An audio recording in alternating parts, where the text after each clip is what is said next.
Listo, ahora sí. Listo, ya estamos grabando. Espérate que entró otra persona. Un momentico. Ya, listo. Otra vez, listo. Entonces, bueno, vamos con este ciclo de clases que estamos haciendo sobre historia, historia en general y particularmente sobre la historia del pueblo de Israel. Como lo hemos dicho las últimas clases, pues vamos a también tocar historia de las demás civilizaciones, de los demás pueblos, porque es importante saber o conocer de estas civilizaciones, de esos pueblos que directa o indirectamente tuvieron que ver a lo largo de la historia con el pueblo de Israel, con el pueblo judío. Alguien me hizo un comentario por interno esta semana que sí, es verdad, pareciese que nos estuviésemos centrando más en la historia de los demás pueblos, porque es donde más nos demoramos, y no tanto en la historia de Israel. En parte es cierto, porque en este momento de la historia, digamos que la historia de Israel, se lo comentaba a alguien en la comunidad en Shabbat, la historia de Israel, desde el punto de vista de la Torá, exclusivamente la Torá, es decir, el Pentateuco, el Antiguo Testamento, los 5 primeros libros, es bastante, digamos que no es muy, si bien es amplia, es extensa, pero digamos que es muy, no, no tan, no tiene tantas ramas. Digamos que vemos en la historia de Abraham, que habla de Abraham, vemos que Noé habla de Noé, vemos que de los patriarcas Isaac y Jacob hablan de Isaac y Jacob, que de Moisés, de Moshe habla de Moshe, ¿sí me entienden? Hay momentos, obviamente, en los que sí tocan otros temas, ya lo veremos más adelante, digamos, cuando estamos hablando en el tema del desierto, que nos trata el tema de otras personalidades, no solamente Moisés, está de Pinjas, está de Korah, hay varias otras personalidades que se nombran, pero digamos que no es el común denominador de la Torá, digamos que se centra más que todo en un solo personaje a lo largo del desarrollo de la historia.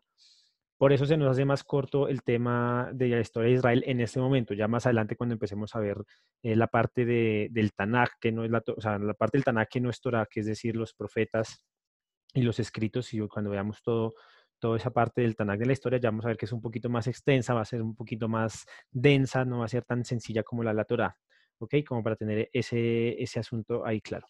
Y bueno, antes de comenzar, no sé, yo quisiera que alguno de ustedes, quien quiere ser el voluntario, me haga como un resumen de lo que hemos visto hasta ahora. No sé quién se anima, de las 13 personitas que tenemos, quién se anima a hacer un resumen.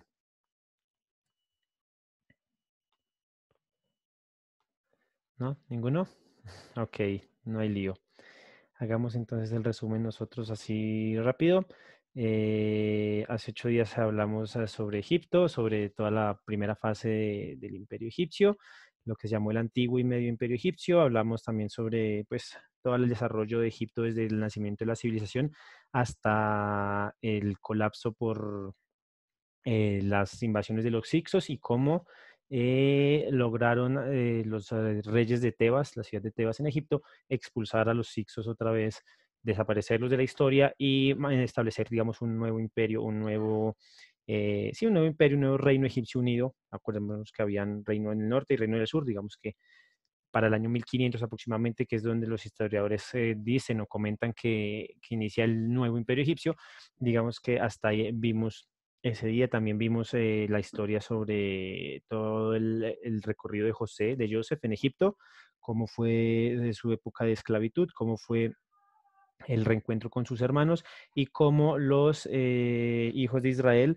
se establecieron en la tierra de Egipto al sur, donde el faraón les dio, de para allá, donde el faraón les dio unas tierras en las tierras de Goshen para que pastorearan y para que pastorearan y para que pues tuvieran el oficio de la ganadería, que no era muy común en Egipto. También vimos entonces cómo eh, murió Joseph, murió Jacob, cómo pasó el tiempo y cómo ascendió a Egipto un nuevo faraón que desconocía a José, a Joseph, toda la historia de José, cómo hizo muy rico Egipto y empezó a esclavizar a los israelitas, a los hijos de Israel. Hoy vamos a hablar entonces de dos temitas, como siempre, el tema secular, el tema religioso. El primero es, vamos a empezar a hablar de Grecia. Esto es súper importantísimo porque eh, de Grecia van a venir unas situaciones, unos asuntos, ahorita en Hanukkah lo vamos a ver, bastante desagradables para el pueblo judío. Entonces vamos a empezar a hablar o vamos a ver de Grecia desde los inicios. Algo que también quiero dejar claro es, venimos haciendo, digamos, esta serie, pero no viene en orden, entre comillas, no es decir que primero fueron los babilonios, como lo vimos en la primera clase, los asirios, y después los babilonios, y después los egipcios y después los griegos, no. Todos ellos vienen, digamos, se manejan, lo hemos visto en las fechas, se manejan en un periodo temporal similar, algunos años más, algunos años menos, pero todo esto se está desarrollando en contexto. Entonces, mientras hablábamos de los egipcios, también sucedía lo que hablamos de los babilonios, y ahorita mientras hablamos de los griegos, es al mismo tiempo que está sucediendo los babilonios y los egipcios. Sí, es para que lo tengamos todo en conjunto. No quise hacerlo, digamos, por épocas, por años, porque sería hablar de muchas civilizaciones al mismo tiempo y de pronto eso nos puede generar confusiones o nos puede generar que nos perdamos un poquito en el hilo de la historia, sino que quise tomarlo historia por historia, pero todo hasta el momento estamos hablando de la época aproximadamente entre el año 5000 antes de la era común y aproximadamente hasta el 1500. Ese es el rango de historia el rango de tiempo que hemos manejado, y ahí es donde hemos estado moviéndonos en estas clases. Les repito, no es algo que primero fueron unos y después los otros, no. Todo esto que hemos hablado, estas 4 clases, ha sucedido al mismo tiempo. Entonces empecemos con los griegos. Ok, acá. Empecemos con los griegos. Esta es la primera parte de Grecia, de la historia de Grecia. La historia de Grecia es una historia muy larga, y no solamente es lo larga, sino lo completa que tiene. Tiene muchísima cosa para narrar, muchísima cosa para hablar, muchísima cosa para debatir. Vamos a tratar de hablar de lo más importante y de una forma muy, entre comillas, resumida, para que nos quede claro todos los conceptos más importantes sin extendernos tanto. Esta es la primera etapa de Grecia que vamos a tratar. Empezamos aproximadamente en el año 5000 o 6000 antes de la era común, cuando empiezan hacia lo que es hoy en día el Estado griego, el país de Grecia, unas migraciones de parte de algunos pueblos de Europa del Sur. De Europa del Sur estamos hablando Italia, estamos hablando de una parte del Cáucaso, un poquito más al oriente, lo que es hoy en día Eslovenia, Serbia. Entonces, esas migraciones comienzan, acordémonos que estamos hablando del año 6000 o 5000 antes de la era común, no era no era una humanidad como organizada, no era una humanidad que se había sentado en ningún lado, eran nómadas cazadores, se movían por los cambios de estaciones, se movían con las migraciones de los animales que usaban de caza. Entonces, aproximadamente en el año 5000 empiezan a asentarse en lo que es hoy en día el país de Grecia, el Estado de Grecia. Duraron muchos años asentados acá, muchos siglos asentados acá, hasta que en algún momento de la historia algún grupito decidió o descubrió cómo hacer unas balsas muy rústicas, muy sencillitas, y empezaron a hacerse a la mar, y de casualidad llegaron a la isla de Creta. Aquí en Creta comenzaron a hacer los primeros asentamientos, digamos, importantes de lo que sería la futura civilización griega. Vemos acá en el mapa, se asentaron en esta parte, venían del sur de Italia, todo esto, lo que hoy en día Grecia, partes del Cáucaso, está también por acá Bulgaria, está también por acá Serbia, más al oriente. Se asentaron acá en el sur, esa es la península del Peloponeso, lo que sería la futura Grecia, y nuestros amigos se hicieron en unas lanchitas muy rústicas y descendieron por el mar Mediterráneo hacia Creta. En Creta se establecieron y empezaron a formar las primeras comunidades organizadas. Al principio se acomodaron en cuevas y en grutas, como la garganta de Samaria se llama, son unas cadenas montañosas que hay dentro de la isla de Creta, y empezaron a organizarse ahí, pero con el tiempo, digamos, con el desarrollo un poquito más de materiales de construcción y con la evolución también de ellos mismos como seres humanos, empezaron a crear aldeas fuera de las cuevas o fuera de las cavernas en las que ellos habían habitado antes. Mientras habitaban en las cavernas, digamos que empezaron a asociar a eventos naturales con deidades, con tema religioso, y crearon, a pesar de que tenían varios dioses, crearon como un dios único todo, que en ese momento era la dios madre, que era la diosa creadora de todo, y para ellos era como el ser supremo. Eh, una vez salen de las cuevas, una vez salen de las grutas y se establecen en sus pequeñas aldeas, estas antiguas cavernas donde solían vivir se convirtieron en monumentos o en templos sagrados, donde se le hacía pues como el culto, o el servicio, si lo podemos llamar así, a las deidades que ellos tenían, encabezadas por la diosa madre. Esas primeras civilizaciones, esas primeras, digamos, agrupaciones, estos primeros eh, aldeas que se crearon, mandaban o era como de un tónico más que todo matriarcal. Las mujeres tenían casi todo el dominio, casi todo el poder, por lo mismo, por lo que ellos creían en una diosa madre. Entonces, digamos que de ahí surgió o creció un poder de las mujeres sobre los demás hombres. No era tan marcado, tan agresivo ese dominio, pero sí, digamos que ese matriarcado se veía en forma de sacerdotisas que eran las que llevaban o guiaban el culto hacia sus dioses y digamos que de alguna u otra manera tenían cierta influencia o cierto poder sobre los hombres y las demás personas que habitaban en las aldeas. Eh, en Creta empieza a formarse la primera civilización de Europa, la civilización minoica, los minoicos. Eh, los minoicos nacen o se crean de las aldeas que se fueron formando en Creta. Estamos hablando aproximadamente del año 3500 más o menos. Han pasado casi 1500, 2000 años desde la llegada de los primeros pobladores a la isla, ya estaban muy organizados. La cultura minoica o la civilización minoica toma su nombre, no es que ellos mismos se consideraran a ellos como minoicos, sino que a finales del siglo XIX un explorador británico, un arqueólogo británico que descubrió en la isla de Creta todas estas esculturas y todas estas reliquias, pues asoció esa civilización al mito del rey Minos. Ya más adelante vamos a ver quién era el rey Minos y cómo fue que se desarrolló todo.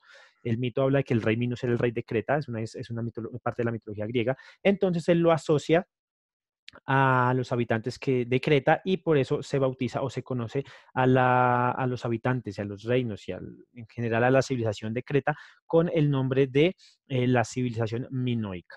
Los minoicos se establecieron en Creta, como ya lo vimos anteriormente. En Creta abundaba el cobre, pero no tenían estaño. Cuando tú coges el cobre y coges el estaño y los mezclas, te da el bronce, que es una aleación metálica muy buena y de la que estaban hechas la mayoría de las armas en el pasado. De hecho, así se le conoce a toda esta época como la Edad de Bronce. Los minoicos tenían abundante cobre, pero no tenían estaño. Entonces, lo que ellos lograron o lo que consiguieron fue empezar a comerciar con su cobre a cambio de estaño y de otras cositas por todo el Mediterráneo. Entonces, comerciaban con los egipcios, comerciaban con los fenicios, que estaban en la costa de lo que es hoy día Israel, comerciaban con los chipriotas, que ahí cambiaban el cobre, no lo cambiaban por estaño, sino lo cambiaban era por cedros, que era también una materia prima muy, muy, muy, muy valuable, muy valiosa en esa época. Los minoicos no se sabía exactamente si los minoicos era una monarquía o eran varias ciudades-estado. ¿Por qué no se sabía eso a ciencia cierta? Porque ya lo vamos a ver ahorita, habían varias ciudades dentro de la isla de Creta, todas muy importantes, pero no se sabía si eran cada una independiente o si estaban subyugadas a una sola. La más importante era la ciudad de Gnosos, siempre trató de ser como la más grande, tener los palacios más llamativos. Entonces muchos historiadores creen que Gnosos funcionaba como una especie de capital y que era como el centro, digamos, de poder de toda la cultura minoica en Creta y que las demás ciudades, si bien eran importantes, pues no tenían una cierta autonomía, pero hay otros historiadores que dicen que sí, que efectivamente se manejaba bajo el formato de ciudades-estado y se basan en que a futuro toda Grecia siempre ha funcionado con el modelo de ciudades-estado, a pesar de que tienen una identidad nacional propia, se han manejado por ciudades-estado aparte. Entonces, digamos que al ser la cuna de la civilización griega, los minoicos, pues los historiadores creen que también se manejaban bajo este mismo sistema de ciudades-estado. Los minoicos no eran beligerantes, sus ciudades no estaban amuralladas, no se han encontrado muchas armas o muchas alegorías a guerras o batallas que hayan librado. Eran más bien pacíficos, eran más bien comerciantes, eran más bien artesanos, artistas espectaculares, ya lo veremos más adelante. Se conoce un pequeño conflicto con unas poblaciones de las islas Cicladas, perdón, de las islas Cicladas, que son unas islas que quedan un poquito más al oriente de Creta, No se sabe si las derrotaron en batalla o si las asimilaron a su cultura, pero lo único sí que se sabe es que hubo un conflicto pequeñito y que las poblaciones de las Islas Cícladas dejaron de existir en favor de un apogeo o de un triunfo y de un surgimiento más amplio de la eh, civilización minoica. Los minoicos desarrollaron un propio lenguaje conocido como el lineal A. Esa es una tablilla del lenguaje lineal A que se encontró en Creta.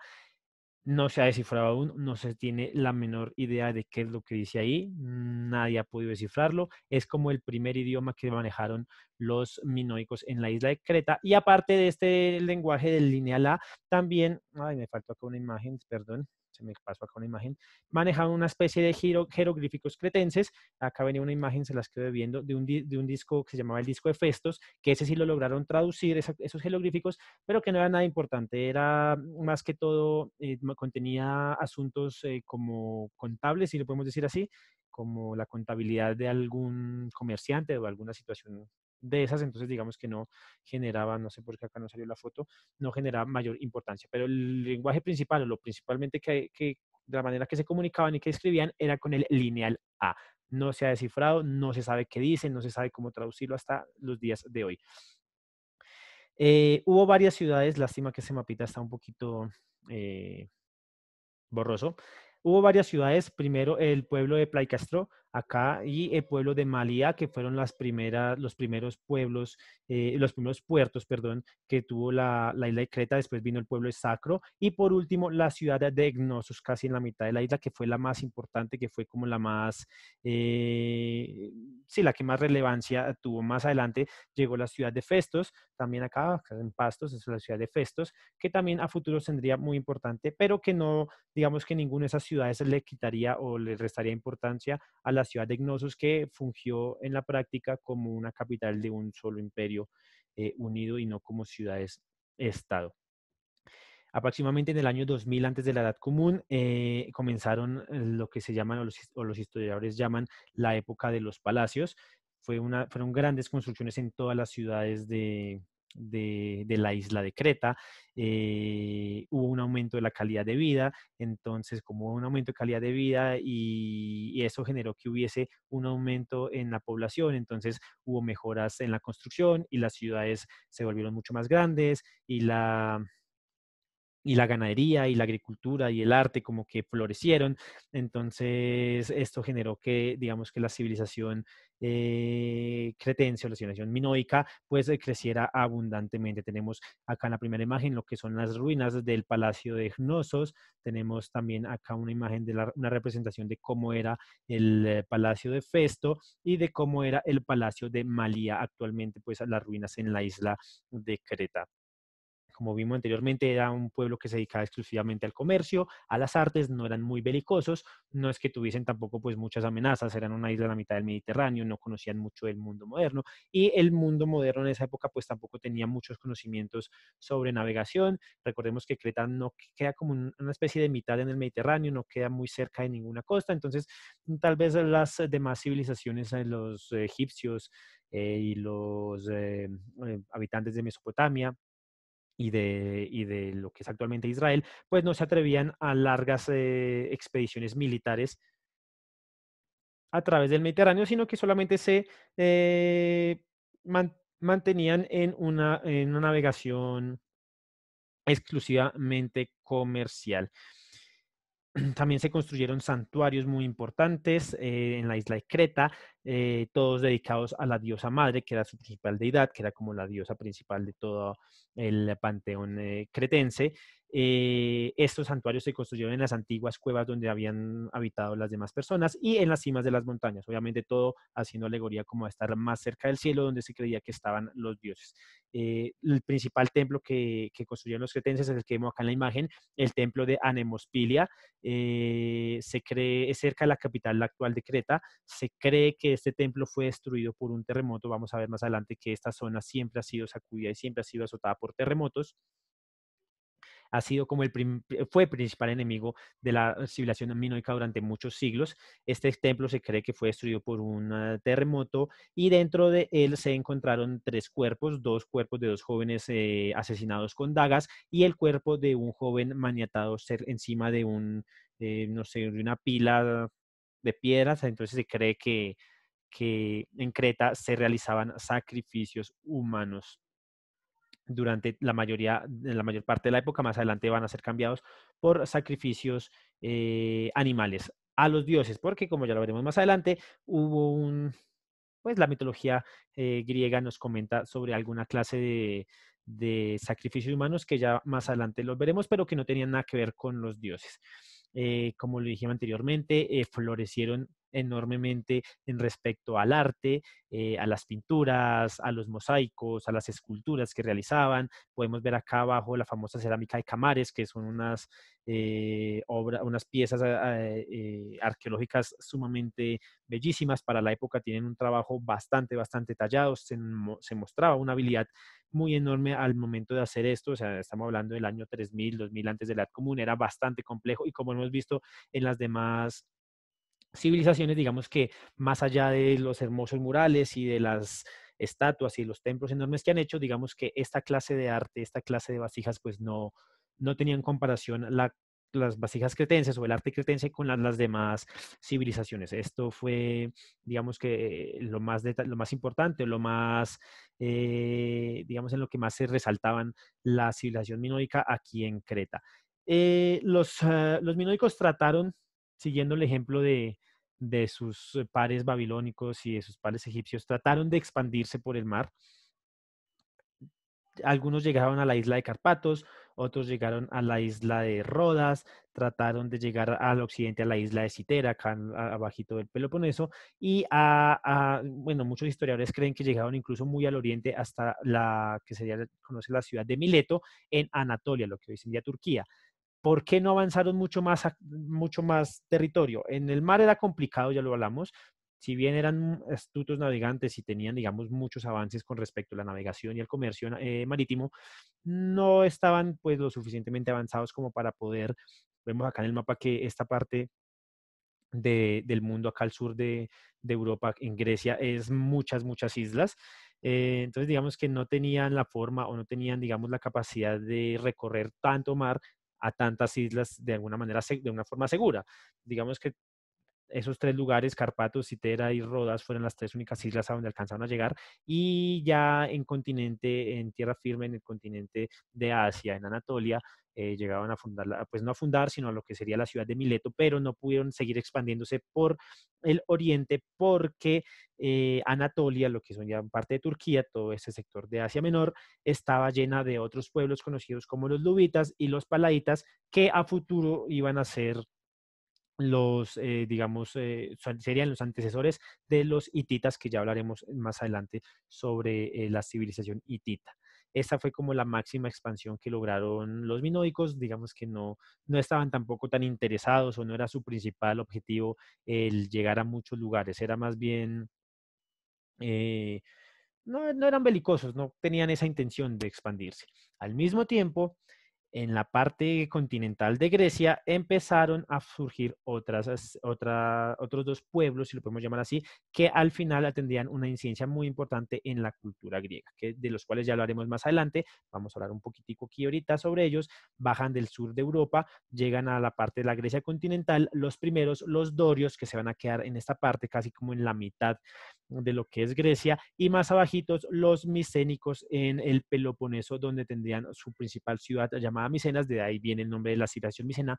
De los dorios no vamos a hablar mucho porque digamos que dos o tres cositas importantes. De los micénicos sí vamos a hablar ahorita un poquito más, pero para que tengamos en cuenta que a la par de que los minoicos iban, digamos, en su auge, los micénicos empezaban apenas a establecerse en lo que serían sus futuras tierras. Aproximadamente en el año 1700, perdón, aproximadamente en el año 1700 antes de la Edad Común, un terremoto de los múltiples que azotaban esta zona destruyó casi por completo la isla de Creta. Los cretenses no se dejaron intimidar por el terremoto, salieron adelante y cuando reconstruyen todos sus palacios, todas sus ciudades, pues lo hacen de una forma aún mejor, aún más grande, aún más lujosa. Los palacios son espectaculares, las ciudades son muchísimo mejor que habían sido antes y la ciudad de Knossos se vuelve la más importante. Es en ese momento en el que los historiadores consideran que la ciudad de Knossos fungió o se erigió como la capital del imperio minoico porque fue el palacio más grande, porque fue la ciudad más importante, se volvió el centro político, el centro administrativo, el centro religioso y el centro económico de toda la isla de Creta. Entonces, pues, a raíz de esto, muchos historiadores se basan en esto para decir que la ciudad de Knossos era la capital de facto de la civilización minoica, a pesar de que muchos consideran que se manejaba bajo el formato de ciudades-estado.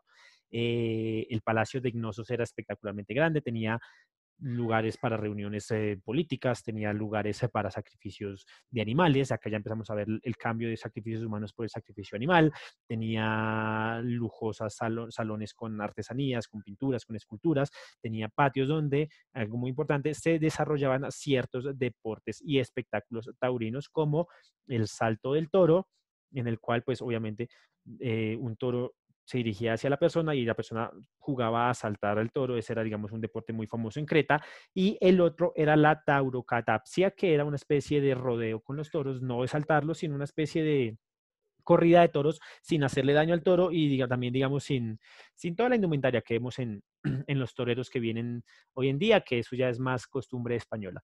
El toro, todo se dirigía o se centraba más que todo en el toro. Habían otra clase de deportes como unas especies de luchas entre pues dos hombres, nada que generara, digamos, la muerte de alguien, no, era más todo para entretener, pero todo se centraba más que todo en el toro. ¿Por qué en el toro? Porque el toro era muy importante para la cultura, para la civilización minoica, porque significaba o era símbolo de... No, no me apagues la luz, Matito. Ay. Era más que todo, significaba, era símbolo de masculinidad, de fertilidad y de erotismo. Un segundito, por favor, qué pena es que tengo acá a mi sobrinito. No, Mateo, Camilo, qué pena, estoy con mi sobrinito y niño chiquito. Bueno. Sí, el toro. Entonces quedamos en el toro. Vemos la importancia del toro, ya lo vamos a ver más adelante en un desarrollo del famoso mito del Minotauro, ya lo vamos a ver más adelante. Entonces el toro era, digamos que el animal central en la cultura minoica, ya lo dijimos, representa masculinidad, fertilidad y erotismo. Ok, la civilización minoica o Minos, sí, la civilización minoica toma su nombre del rey Minos. El rey Minos es parte de la mitología griega. eh, se, se cuenta la historia del rey Minos, o la mitología griega nos cuenta la historia del rey Minos, y nos comenta que Rea, que era la madre de Zeus, toma a Zeus cuando estaba bebé, lo saca del Olimpo y lo escondió en Creta. Y lo escondió en Creta. ¿Por qué lo escondió en Creta? Porque Cronos, su padre, tenía la bella costumbre de comerse a sus hijos. ¿Por qué? Porque le gustaba comerse a sus hijos. Cronos es como el padre de todos los dioses, entonces él siempre que tenía un hijito, pues le gustaba comérselo. ¿Qué pasó? Esperen un segundito, qué pena.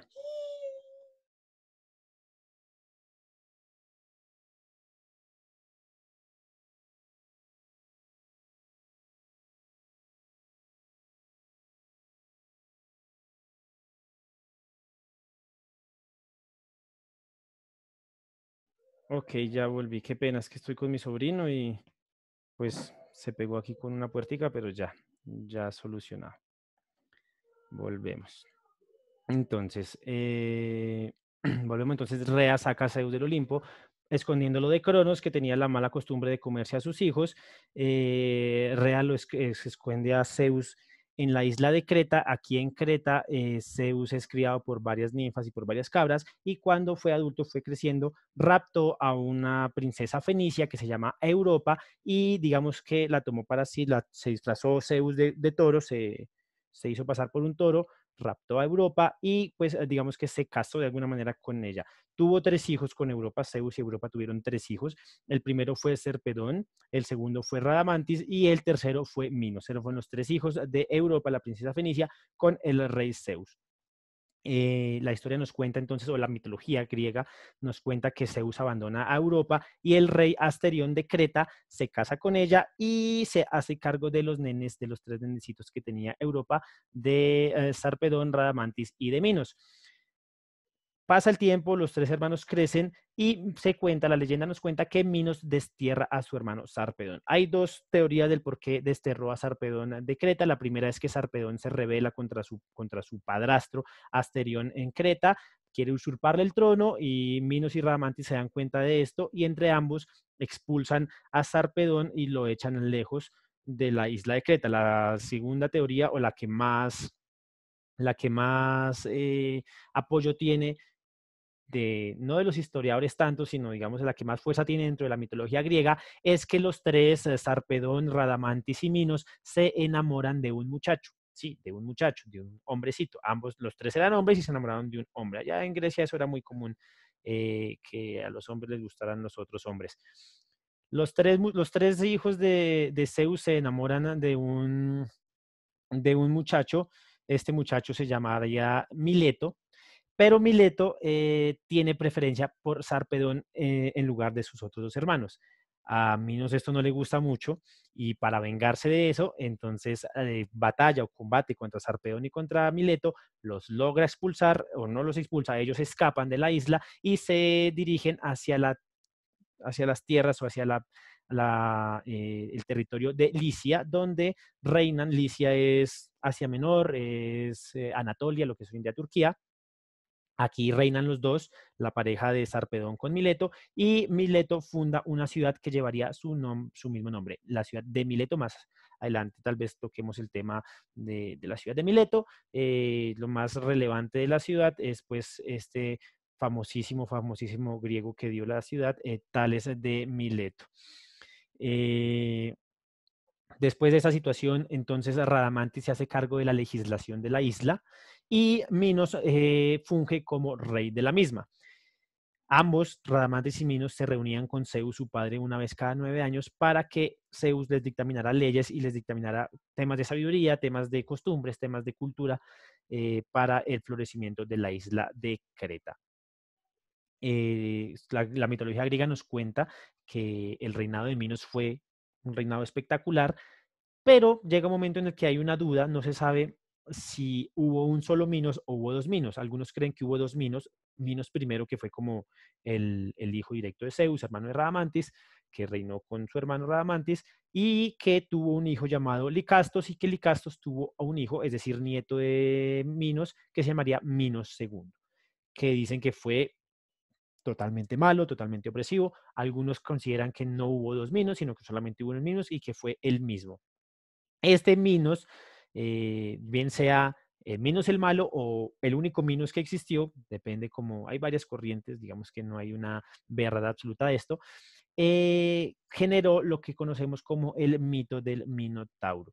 ¿Cómo funcionó o cómo nació o cómo se desarrolló el mito del Minotauro? Pues es muy sencillo. Minos le pide a Poseidón, dios del mar, que le diera un toro perfecto para sacrificarlo. Poseidón hace salir un toro blanco súper perfecto, espectacular, enorme, grandísimo, bello, lo hace salir del mar y Minos queda asombradísimo con ese toro. Es tan hermoso, es tan perfecto ese toro que Minos dice, no, yo a ese toro, ¿cómo lo voy a sacrificar? Es un animal espectacular, no lo voy a sacrificar, más bien lo voy a esconder y cojo otro toro y lo sacrifico en lugar del toro blanco bacano que me dio Poseidón, y eso Poseidón es bobo y no se da cuenta. Pues resulta que Poseidón sí se dio cuenta, Poseidón no era bobo, se dio cuenta del cambio que le hicieron y se enojó con Minos. Entonces le mandó un castigo. ¿Cómo le mandó un castigo? Hizo que Pesifae, la esposa de Minos, empezara a tener o desarrollara un gusto por los toros. Un gusto, hablamos de un interés sexual hacia los toros. Esta señora empezó, mejor dicho, a tener sueños y actitudes lujuriosas con los toros. O sea, llegó tanto la cosa, o sea, ese deseo por los toros de Pasífae fue tan grande por los toros que ordenó a Dédalo, que era como el más sabio, el más importante científico, inventor de que tenía la isla de Creta. Pasífae le dice a Dédalo, le ordena que le construya una vaca y que le hiciera una vaca en madera con un compartimiento interno y que de encima de la madera le pusiera una piel de vaca para ella poder esconderse ahí. ¿Y para qué quería esconderse ahí? Para que este toro, del cual ella, digamos, de esos toros, que ella tenía, digamos, esa lujuria alborotada, pues para que apareciera el toro blanco grandísimo que había enviado Poseidón y tuviera relaciones con ella. Big producto de estas relaciones es que nace el Minotauro, ese es el mitológico, que es cabeza y cola de toro y cuerpo de humano. Minos totalmente asustado, asombrado, digamos, no podía creer esa situación que había sucedido, coge a la criatura, coge al Minotauro, agarra a Dédalo y le dice, hermano, necesito que me construya un laberinto, yo necesito meter a esta cosa ahí, eso no puede andar libre por la isla, imagínense qué van a decir los pobladores de esta bestia tan horrible que ha llegado, y Dédalo construye el famoso laberinto del Minotauro. Vamos a hacer un paréntesis chiquito acá y hablar un poquito sobre los micénicos, porque en este momento digamos que van a tener un poquito de correlación con los minoicos. Como dijimos anteriormente, los micénicos son o se crean o se fundan como parte de los pueblos que emigraron hacia el sur de Grecia, desde el sur de Europa, se asentaron en la península del Peloponeso, al sur de Grecia, tuvieron mucho comercio con la isla de Creta, con otras islas también de la parte del Mediterráneo, pero sobre todo con la isla de Creta, entonces digamos que de alguna u otra manera se mezclaron sus culturas. Los micénicos introducen a Creta, a los minoicos, a Zeus como el dios superior, desplazando así a la madre, a la diosa madre, que es como la creadora de todo para los minoicos, y es en ese momento, digamos, en el que Zeus toma gran importancia como deidad principal. Cada 4 años en el territorio del Peloponeso, lo que sería después de la civilización micénica, el imperio micénico, se celebraban los Juegos Panatenaicos. Estos juegos reunían a varias personalidades de toda el área cercana, de Atenas, que ya existía, de Micenas, de Arcadia, de Corinto, de la misma Creta, y pues era una especie de juegos olímpicos, si lo podemos llamar así, en la que digamos que las principales ciudades envían a sus mejores atletas a que compitieran. En un momento de uno de estos juegos, el rey Minos envía, acá ya nos conectamos otra vez con la civilización minoica y continuamos con el relato que nos cuenta de la leyenda o el mito del Minotauro. En el momento de estos juegos, el rey Minos envía a su hijo Androgeo a que compita en esos juegos. Y Androgeo es un muy buen atleta, gana muchísimos eventos, es el principal favorito para ganar todos los eventos, todos los juegos. Y el rey de Atenas, el rey Egeo, pues está un poquito celoso de eso y le dice al chico ahí, Androgeo, ven, ¿por qué no vas a la playa de Maratón? Y allá hay un toro y lucha contra el toro de Maratón, demuestra que tú eres el más grande, demuestra que tú eres el más fuerte y eres el favorito, pues ve y luchas contra el toro de Maratón. El toro de Maratón era el mismo toro blanco que Poseidón le había enviado a Minos para que sacrificara, es decir, el papá del Minotauro, es decir, como una especie de familiar cercano de Androgeo. Androgeo va a la playa de Maratón, lucha con el toro, no se sabe a ciencia cierta si fue que el toro lo mató o si fue que mientras él estaba luchando contra el toro, aparecieron los demás atletas que estaban celosos por sus innumerables triunfos y lo mataron. El punto es que Androgeo murió. Minos se entera de esto, le parece descabellado, o sea, envío a mi hijo a un evento deportivo y me lo resultan matando, esto no puede quedar así, arma una flota y se dirige contra Atenas. El rey Egeo, que era el rey de Atenas, sabe que no tiene oportunidad contra Minos y su ejército, pide consejo al oráculo, el oráculo le dice ríndase y acepte los términos que le va a imponer el rey Minos. Así que Egeo hace exactamente eso. ¿Y cuáles eran los términos que le impuso el rey Minos? Pues los términos era que cada 9 años tendría que escoger entre todos los ciudadanos de Atenas los 7 hombres más fuertes, más valientes y las 7 doncellas más bonitas, más hermosas de toda la ciudad y tendrían que llevarlos hasta Creta para que fuesen encerrados en el laberinto del Minotauro y sirvieran como alimento del Minotauro. Egeo acepta y esta es la constante que se desarrolla en los próximos años. Pero después del tercer ciclo de sacrificios, es decir, casi después de 21 años, aparece en escena Teseo. Teseo era el hijo del rey Egeo, el rey de Atenas. Teseo era el único hijo de Egeo. Dice, hermano, eso no puede ser así. Cada 7 años nos están llevando a nuestros jóvenes y a nuestras muchachas a que las devore una bestia por allá en Creta, no puede seguir así, yo me voy a meter dentro de los sacrificios y voy a matar al Minotauro. Se dirige entonces Teseo con los demás sacrificios humanos, se dirige a la isla de Creta, llega a la isla de Creta y conoce a la princesa Ariadna. Ariadna es hija del rey Minos, se enamoran, la ve muy guapa, ella lo ve a él muy guapo, se enamoran y Ariadna le dice a Teseo que le haga un favor, que tenía que matar al Minotauro y que después de matar al Minotauro se la llevara de esa isla. Ya no estaba cansada de vivir con su papá, no quería seguir allá, se enamoró de Teseo, quería largarse de ahí. Los sacrificios humanos, los 7 hombres y las 7 muchachas, eh, entraban pues como iba a ser alimento para el Minotauro, entraban sin absolutamente nada. Ariadna logra esconderle una espada a Teseo y le pide a Dédalo que le regale no sé cómo se llama bien, es un cosito con hilo, eso tiene un nombre, no recuerdo bien cómo es el nombre, y ingresa a Teseo al laberinto. Teseo amarra, ya conocemos toda la historia, amarra una punta del hilo a la entrada y la otra la agarra él, va por todo el laberinto, busca al Minotauro, lucha con el Minotauro y lo mata. Usa después el hilo para regresar, llega con Ariadna y se escapan. Después de haberse escapado, llegan a la isla de Naxos. Allí Teseo abandona a la princesa Ariadna. Hola, ve para allá que estoy ocupado. Abandona a la princesa Ariadna. Muchos dicen que los mismos dioses le obligaron a Teseo a abandonarla porque era allí donde a ella, Ariadna, tenía que casarse con el rey Dionisio. Dionisio es el rey de la fiesta, es el rey de las orgías, es el rey del libertinaje. Entonces muchos dicen que a la final pues a Ariadna no le fue tan mal después de haber sido abandonada por Teseo. Después de esto Teseo se dirige a Atenas, le había hecho una promesa a su padre, el barco de Teseo tenía velas negras.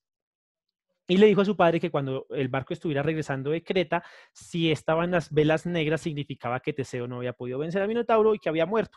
Pero en cambio, si venía con velas blancas, significaba que había triunfado y que Atenas estaba liberada de ese horrible tributo que tenía que darle. Pero a Teseo se le olvidó cambiar las velas. La mitología nos cuenta que fue tanta la euforia de haberle ganado al Minotauro y de haber, digamos, que roto esos tributos de Atenas hacia Creta, hacia los minoicos, que se le olvidaron cambiar las velas y Egeo, el rey Egeo, cuando vio que el barco se avecinaba y tenía las velas negras, pues entró en una profunda depresión y se lanzó al mar suicidándose. Por eso ese mar se le conoce como el mar Egeo.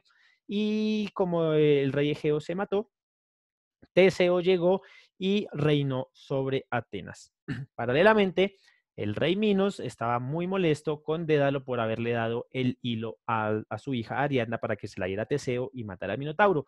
Y cogió a Dédalo junto con su hijo y los encerró unos dicen que fue en el mismo laberinto donde está el Minotauro, otros dicen que los encerró en una torre. El punto es que Dédalo e Ícaro era el hijo de Dédalo, son encerrados en algunos de estos dos lugares, pero Dédalo es un tipo muy inteligente, es un inventor espectacular, construye unas alas para él y para su hijo y escapan volando. Pero cuando iban volando sobre el mar Mediterráneo, a Ícaro, su hijo, vuela muy cerca del sol, dicen que sus alas se derriten y cae al mar y muere. Dédalo también le pasa lo mismo, pero digamos que él logra volar un poquito más y termina refugiado en la isla de Sicilia. Estando en la isla de Sicilia, pues Minos está bastante enojado porque pues perdió a su hija, perdió al Minotauro, perdió absolutamente todos los tributos de Atenas, entonces se va por todas las islas del Mediterráneo buscando a Dédalo, a ver dónde está escondido Dédalo, y él llevaba una prueba. Para encontrar a Dédalo, él llevaba una caracola con un hilo, y a donde llegaba, a todas las islas que llegaba, le pedía a la gente, a los reyes, pues, que le ayudaran a enhebrar el hilo alrededor de toda la caracola por dentro. Nadie sabía, nadie le daba respuesta hasta que él llegó a Sicilia. Minos llega a Sicilia, aquí reina el rey de Cócalo. Minos le entrega la caracola a Cócalo, le dice que necesita enhebrarla por dentro porque no sabe cómo hacer, que él sí le puede ayudar. Cócalo le pregunta a Dédalo, que es un sabio muy grande, y Dédalo hace exactamente lo mismo que hizo Ariadna en el laberinto con el Minotauro, con Teseo. amarra una hormiguita, le amarra una punta del hilo y la mete dentro de la caracola, entonces la hormiguita empieza a andar y a enhebrar toda la caracola, y así es como la caracola quedó totalmente enhebrada. Cócalo se la entrega a Minos, dice, mira, yo pude resolverte el misterio, pues la prueba de enredar o de enhebrar el hilo en la caracola, y ahí es cuando Minos se da cuenta que Dédalo está en Sicilia bajo el apadrinamiento de Cócalo. Minos le exige a Cócalo que le entregue a Dédalo, que lo tiene que matar, que si no lo hace, mejor dicho, va a arrasar con toda la isla. Y Cócalo acepta, pero le dice, no, hombre, pues está bien, mátalo, te lo llevas, haces lo que quieras, pero has viajado mucho tiempo, estás muy cansado, porque no tomas un baño de agua caliente muy sabroso? Yo le digo a mis hijas que te atiendan y después se llevas a Dédalo. Minos acepta, se mete a una piscinita, a una bañera, se está bañando y llegan las hijas de Cócalo y matan a Minos echándole agua hirviendo. Ese es el final de Minos, ese es en general la estructura o la historia del mito del Minotauro y del rey Minos, que le da el nombre a la civilización minoica. Aproximadamente en el año 1500 antes de la era común, el volcán de la isla de Tera, actualmente en Santorini, hace una brutal erupción, genera un fuertísimo terremoto, una lluvia de ceniza tóxica increíble y un tsunami, dicen los expertos, de más de 100 metros de altura, que destruyó absolutamente toda la isla de Creta, la dejó, mejor dicho, vuelta a nada, los castillos, las ciudades, todo arrasó la isla. Muchos incluso consideran, muchos consideran que la erupción de este volcán tiene muchísimo que ver con el mito de la Atlántida, la ciudad que se inundó y que se desapareció, que era, digamos, una civilización súper avanzada y que a raíz de un enorme tsunami se hunde en el mar. Y muchos otros también lo asocian con una de las plagas de Egipto, con la plaga de la ceniza, que llovía ceniza, porque cuando este volcán hace erupción, paralelamente, como ya lo vamos a ver ahorita, estaban sucediendo lo que nos cuenta la Torá, desarrollándose en lo de las 10 plagas que Dios envió sobre Egipto a través de Moisés. Esta es la historia de la civilización minoica, no es tan extensa, no es tan detallada, porque como lo vimos no eran un pueblo tan belicoso, tan expansionista, pero es muy rica con respecto al arte, con respecto a la literatura, con respecto a la mitología, y más adelante es lo que le va a dar forma o figura a lo que sería ya la parte de la alta o de la edad, digamos, más importante de la civilización griega. Entonces, a la par de los minoicos aparecieron los micénicos, ya hablamos un poquito de ellos, vamos a hablar un poquito más en profundidad. Los historiadores creen que los micénicos aparecen aproximadamente en el año 1600 antes de la Edad Común. Aparecen no como si aparecieran en ese momento y llegaron a la tierra del Peloponeso a fundar el Imperio Micénico, sino como cultura, como civilización, porque anteriormente pues ya habitaban en esas tierras del Peloponeso. Hay algo muy curioso, muy importante aquí, y es que se han encontrado muchas coincidencias con respecto a varias palabras, a varias interpretaciones de las lenguas muertas, como el latín, como el persa. Un momento, como el latín, como el persa, como algunos dialectos de la India, y con lenguas aún vivas como el idioma germánico y el idioma eslavo.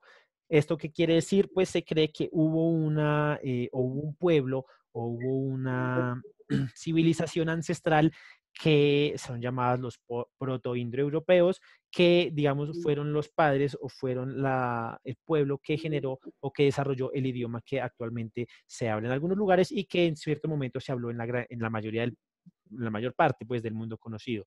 Este pueblito, estos proto-indoeuropeos, se van a conocer como la raza aria, que más adelante Adolf Hitler tan empecinado estaba. Pero como vemos acá, pues no eran alemanes, no eran los eslavos, no eran los europeos como tal, sino que venían más que todo de la parte del Cáucaso y ya más tirando hacia Asia. Este es lo que se considera como la primera gran pueblo o la primera gran, entre comillas, civilización de Europa. De aquí estos pueblos europeos empiezan a dirigirse hacia el sur de Europa, pasan desde acá más o menos desde el Cáucaso, que es este pedazo, este es el Mar Negro, pasan desde el Cáucaso y empiezan a migrar hacia el sur de Europa, y estas migraciones llegaron a lo que se conocía como el Élado. El Édalo, perdón, era lo que se conoce como Grecia actualmente, la Grecia continental, y se generaron dos pueblos importantes, o dos pueblos más ¿Será que sigo la antena principales. para que vea el escamoso, señora Amparo? Ay, caramba. Miremos aquí un segundito. Y ahorramos Si internet. alguien Bajo, voy a tiene... subir la antena para que la... Listo, ya silenciamos acá el micrófono. Eh, dos grupos importantes de estos pueblos protoindoeuropeos, los dorios, que ya vimos que se hicieron en el sur de Grecia, y el otro grupo, los aqueos, que serían los futuros micénicos, que se establecieron en la parte del Peloponeso, en la península del Peloponeso, ya no tanto en la parte continental de Grecia.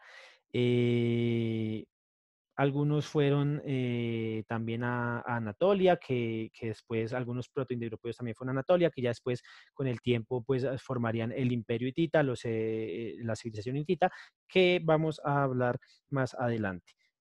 Concentrémonos entonces en los micénicos. Los micénicos llegaron al Peloponeso, se mezclan con los cratenses, con los minoicos, tienen relaciones comerciales, no son, digamos, pueblos enemigos, no son rivales, pero mezclan y se mezclan con su cultura, se mezclan con sus costumbres, tanto minoicos con micénicos y micénicos con minoicos, y adoptaron varias cosas de su cultura. Lo principal o lo más importante que nos trae esta mezcla de culturas micénicas y minoicas son las deidades griegas, el panteón griego, que a futuro va a ser bastante importante dentro de toda la civilización griega, e incluso dentro de la civilización romana, que va a tomar muchísimo de la civilización griega para fundar o cimentar las bases de su cultura.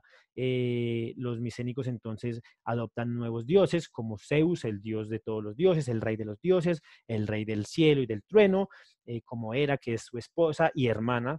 Eso es algo muy común en la mitología griega, que prácticamente eso era todos contra todos. Zeus no respetaba que fuera hermana, hermano, hijo, hija, no importa, animales, con todo le hacía Zeus. Realmente era bastante curioso.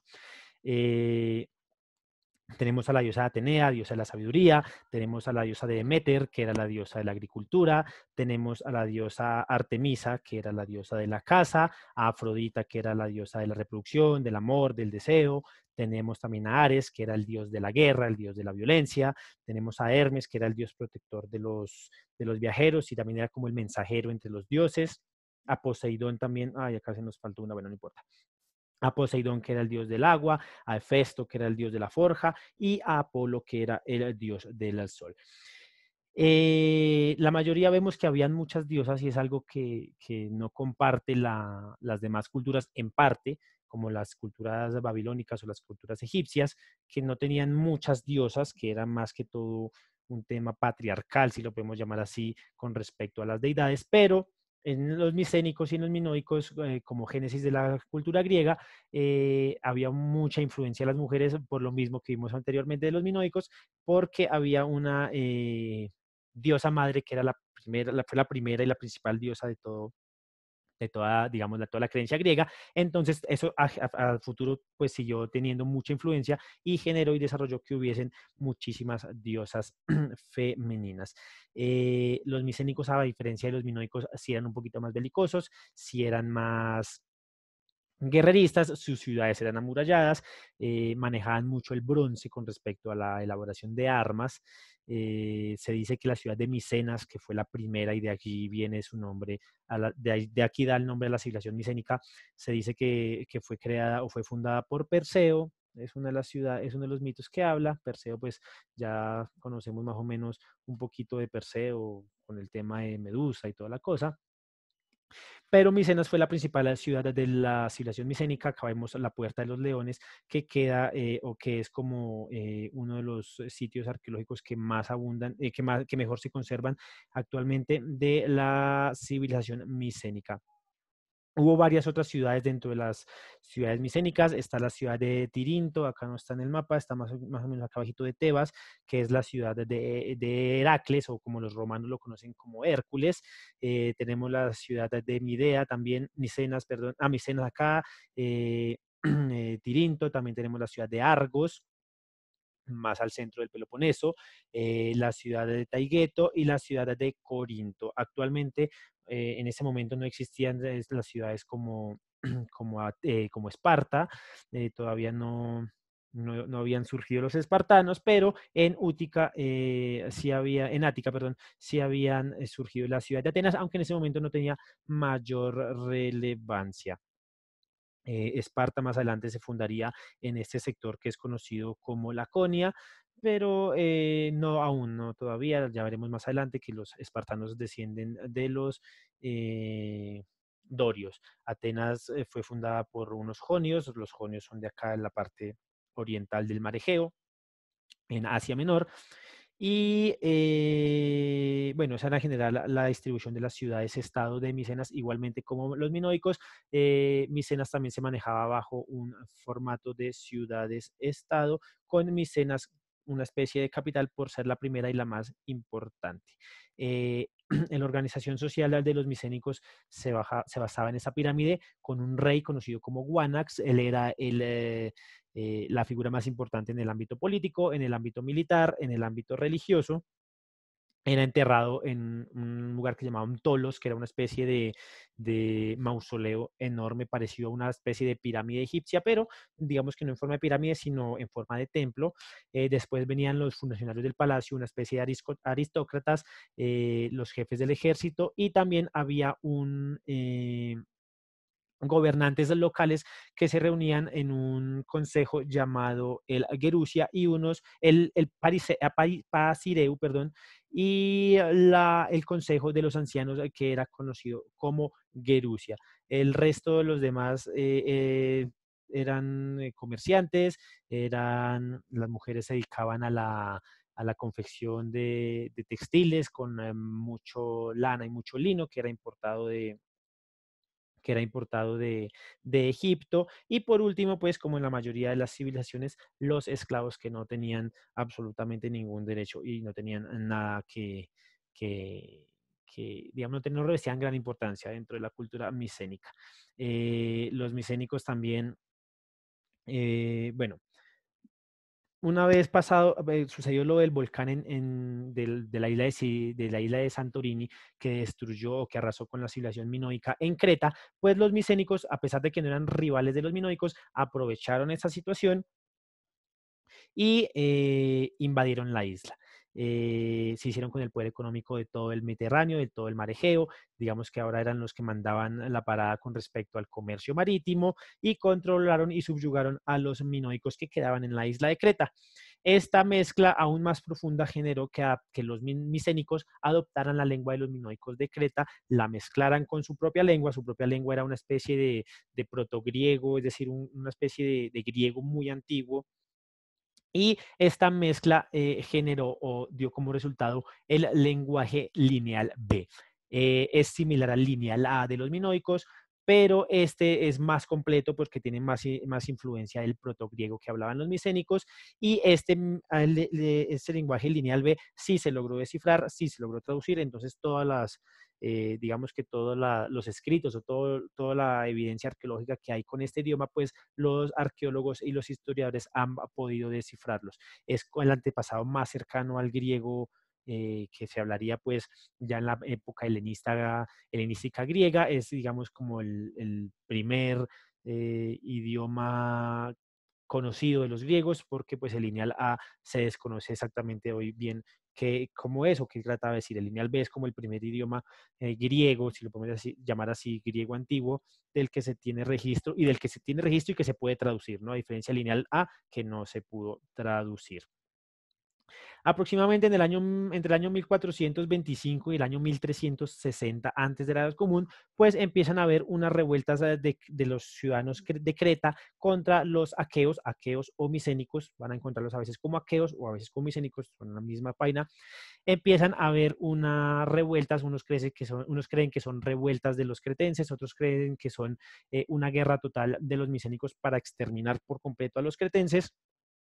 Y esto genera que todos los cretenses se difundan por todas las ciudades de del imperio micénico, y se pierdan de la historia como entidad nacional. Digamos que hasta ese momento ya no existía el Imperio Minoico, pero los cretenses mantenían una fuerte espíritu nacional, pero con estas revueltas o esta guerra que sucedió entre el año 1425 y 1360, se perdió esa identidad nacional de los cretenses. Igualmente, en esta época, en Europa Central, hubo muchos pueblos que empezaron a hostigar a los hititas en Oriente, y a los asirios, ya vamos a hablar más adelante de hititas y de asirios, y esos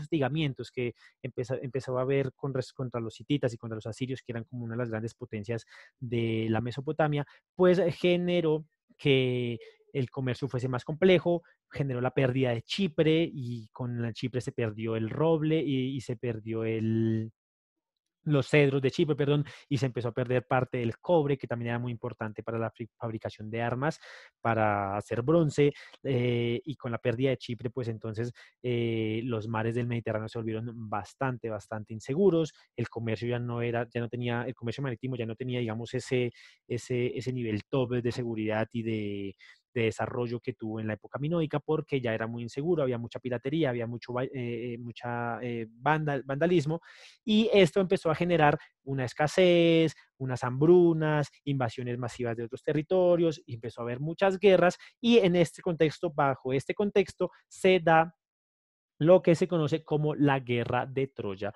La Guerra de Troya que nos es narrada en la Ilíada, que es un poema que nos narra completamente la historia o el desarrollo de la historia de Troya, que también es bastante importante. Ya veremos ahorita por qué es muy importante, haya o no haya pasado. Muchos dicen que solamente es un poema, un escrito, digamos, alegórico. Otros dicen que efectivamente sí sucedió, que no sucedió como nos cuenta el poema, pero que parte de una verdad histórica, y es muy importante esta verdad histórica que nos va a dar.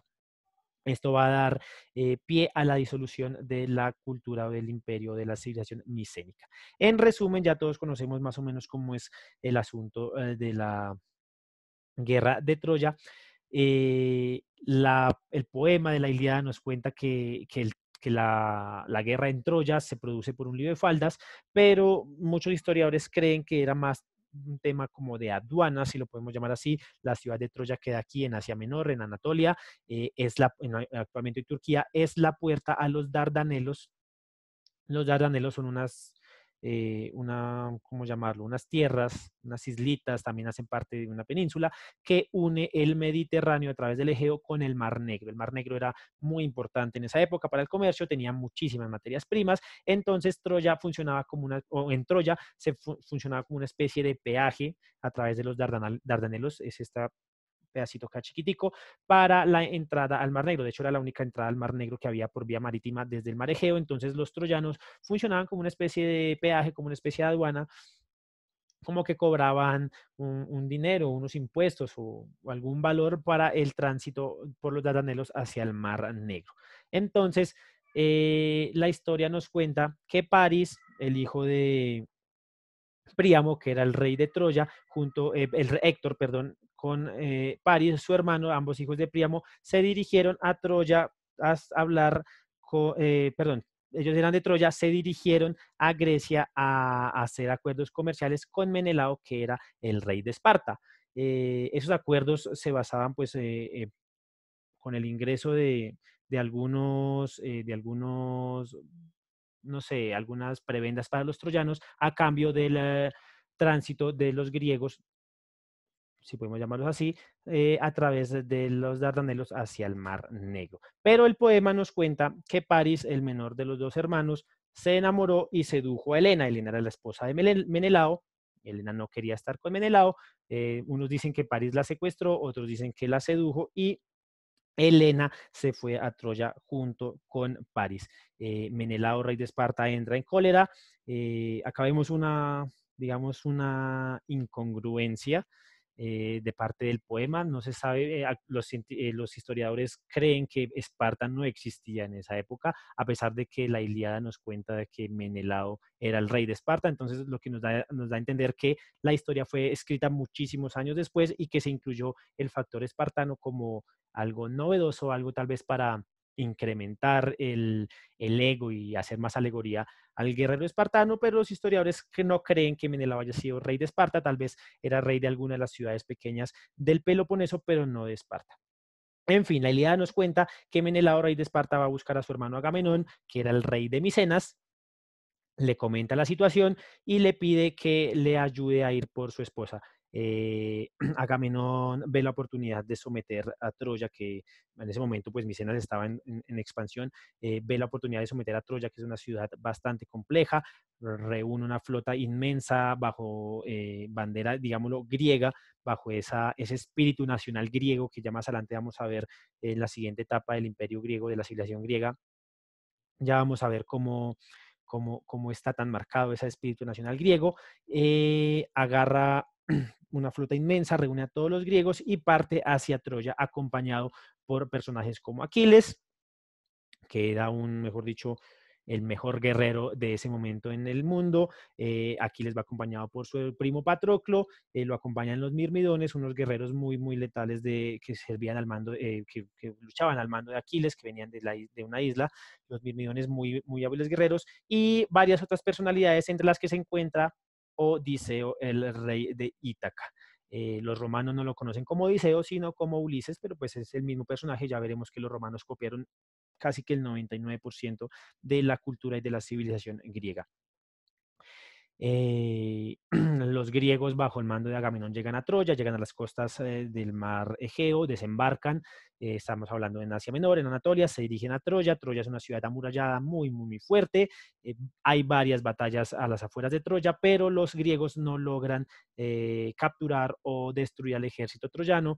Llegaban 10 años de asedio tras las murallas y pues al final no pueden penetrarlas, no hayan cómo hacer, incluso están pensando en retirarse de Nueva Grecia y después de haber fallado su objetivo. En estos 10 años que dura el asedio de Troya suceden muchas cosas que nos cuenta la Ilíada, vamos a nombrarlas así por encimita, no vamos a aunar mucho en el tema. Por ejemplo, pasa el rapto de Agamenón a Griseida. Griseida era una sobrina de Príamo, rey de Troya. La rapta, ella era una sacerdotisa del dios Apolo, la rapta y planea violarla como digamos, humillación a los troyanos, pero después se la entregan a Aquiles. Conocemos más la historia. También vemos pues la muerte de Patroclo, el primo de Aquiles. Aquiles está por abandonar la campaña en Troya, pero su primo, pues él es un poquito más, digamos, un poquito más de espíritu guerrero, entonces toma la armadura de Aquiles, se la pone, va y lucha contra los griegos, y Héctor, el hijo de Príamo, lo mata.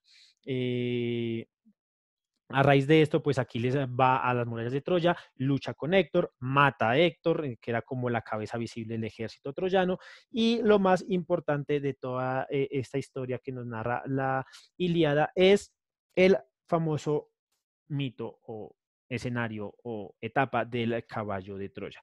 Entonces, los griegos, al ver que no pueden dominar la ciudad, construyen un enorme caballo de madera, lo ofrecen como una ofrenda al dios Poseidón para que los guarde en su camino de regreso a Grecia. Los troyanos ven esto, piensan que ganaron, meten el caballo a la ciudad y celebran todo el día, pues hasta a la noche, muy entrada la noche, que ganaban los griegos. Cuando ya están todos durmiendo, el caballo se abre, los mejores guerreros de Grecia salen del caballo y conquistan y destrozan toda la ciudad, matan a Príamo, Helena regresa con Menelao y los griegos conquistan la ciudad de Troya. Esta es grosso modo la historia de la Ilíada, lo que nos narran, narra la Ilíada sobre la guerra en Troya. Después de esto, pues ya viene la segunda parte, digámoslo así, que tampoco vamos a aunar mucho, pues es un tema bastante extenso, bastante largo, tal vez en alguna otra ocasión, si quieren, lo podemos hablar, pero pues ya es en lo que es la Odisea, en la que nos narra cómo Ulises o cómo Odiseo pues se regresa a Grecia y tiene todo ese asunto pues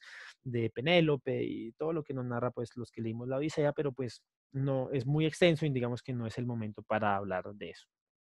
Y todo esto porque es importante, porque todos estos conflictos generaron bastante inestabilidad en la región. Los micénicos quedaron muy debilitados después de la guerra de Troya, la migración troyana desplazó a muchos otros pueblos, entre ellos los dorios. Entonces los dorios se desplazaron un poquito más hacia el sur y aprovecharon todo el desplazamiento que los troyanos generaron en toda la parte continental griega. y empezaron a avanzar los dorios, empezaron a avanzar hacia el sur y arrasando con todo lo que encontraban. Más adelante fundarían la ciudad de Esparta. Los espartanos son descendientes de los dorios. Ya hablaremos de eso en la siguiente clase, o bueno, en la siguiente, cuando veamos el siguiente tema, que es ya la parte más moderna de Grecia. Se dice que los dorios eran los llamados Heraclias, que eran los descendientes de Hércules o de Heracles, como lo conocían los griegos Heracles, los romanos como Hércules, que había sido desterrado por el rey de Argos.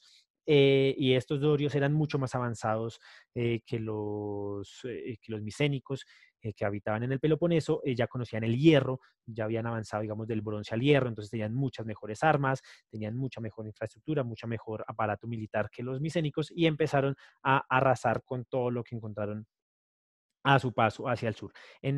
Con estos desplazamientos, los aqueos o micénicos son expulsados de la, digamos que de la Grecia continental. Al principio se refugian en las islas del sur de Grecia, en el Mediterráneo, principalmente en Creta y en algunas otras islas más al sur, pero los dorios los persiguen hasta la isla de Creta y los terminan de expulsar por toda o diseminar por todo el mar Mediterráneo. Como estaban diseminados por todo el mar Mediterráneo, pues los micénicos empezaron a vivir del pillaje, empezaron a vivir de la piratería, empezaron a vivir del vandalismo y del saqueo dentro de todo el mar Mediterráneo. Y esto es muy importante porque es aquí cuando los historiadores empiezan a hablarnos de los famosos pueblos del mar. Los pueblos del mar, muchos creen que son los micénicos, que fueron expulsados por los dorios y que, como ya más adelante hablaremos un poquito más de ellos, los pueblos del mar eran piratas, eran temidos por el comercio marítimo, saqueadores, eran, digamos, lo peorcito que podía haber en el mundo, todos le tenían bronca, todos le temían, nadie los quería. Ellos fueron los pueblos de mar que o son o descienden, pues, o vienen de los micénicos que fueron expulsados de sus tierras por los dorios, producto en general de la batalla o de la guerra que hubo con Troya. Muchos otros historiadores nos han contado que estos pueblos del mar micénicos se establecieron en la franja de Gaza y que fueron llamados filisteos. Filisteos viene del hebreo pilistín, que básicamente significa invasores. Entonces, esto es algo muy, muy, muy importante para tenerlo en cuenta para cuando más adelante, con el pasar de los milenios, vayamos a hablar sobre el conflicto actual de israelíes y palestinos. Pues es importante tener en cuenta esto porque muchas fuentes palestinas aseguran ser descendientes de los filisteos y por eso reclaman de una forma tan vigorosa, los territorios o las ciudades que ocupan actualmente el Estado de Israel. Pero si esas personas dicen que son descendientes de los filisteos, pues están bastante equivocados al reclamar ciudades centrales como Jerusalén, porque los filisteos que descienden de los pueblos del mar no llegaron a avanzar tierra dentro de la tierra de Canaán, sino que se limitaron a quedarse en la costa de Gaza, fundando lo que llamó la Pentápolis, que eran 5 ciudades: la ciudad de Gaza, la ciudad de Ashkelon, la ciudad de Ashdod, la ciudad de Sderot, y bueno, no recuerdo bien cuál era la otra. Entonces es muy importante porque aquí viene el génesis o el nacimiento de uno de los, entre comillas, pueblos. Ya más adelante hablaremos bien de todos esos términos, que a futuro generaría muchos problemas al pueblo de Israel, que serían los filisteos por una parte y más adelante los palestinos. Después de esta migración de los micénicos del sur de Grecia, de la Grecia continental y de las islas al sur de Grecia en el Mediterráneo, empezó la llamada Edad Oscura. La Edad Oscura en griega, el lineal B, que era el idioma que se hablaba en la civilización micénica, se perdió completamente. No se sabe qué pasó con certeza durante el siguiente medio milenio, los siguientes 500 años que hubo, hasta que aparecería o hasta que empezaría de nuevo el renacer griego, que podemos considerarlo como la segunda etapa de Grecia, fuera de la civilización micénica y minoica, con ya la Grecia como tal, las ciudades-estado como tal griegas, Atenas, Corinto, Tebas, Esparta, y sus múltiples conflictos con Oriente y con los persas. Pero eso ya lo hablaremos después. Eso ya lo hablaremos después, ya es un tema para después porque ya es más complicadito. Entonces yo quería dejar hasta aquí el primer tema o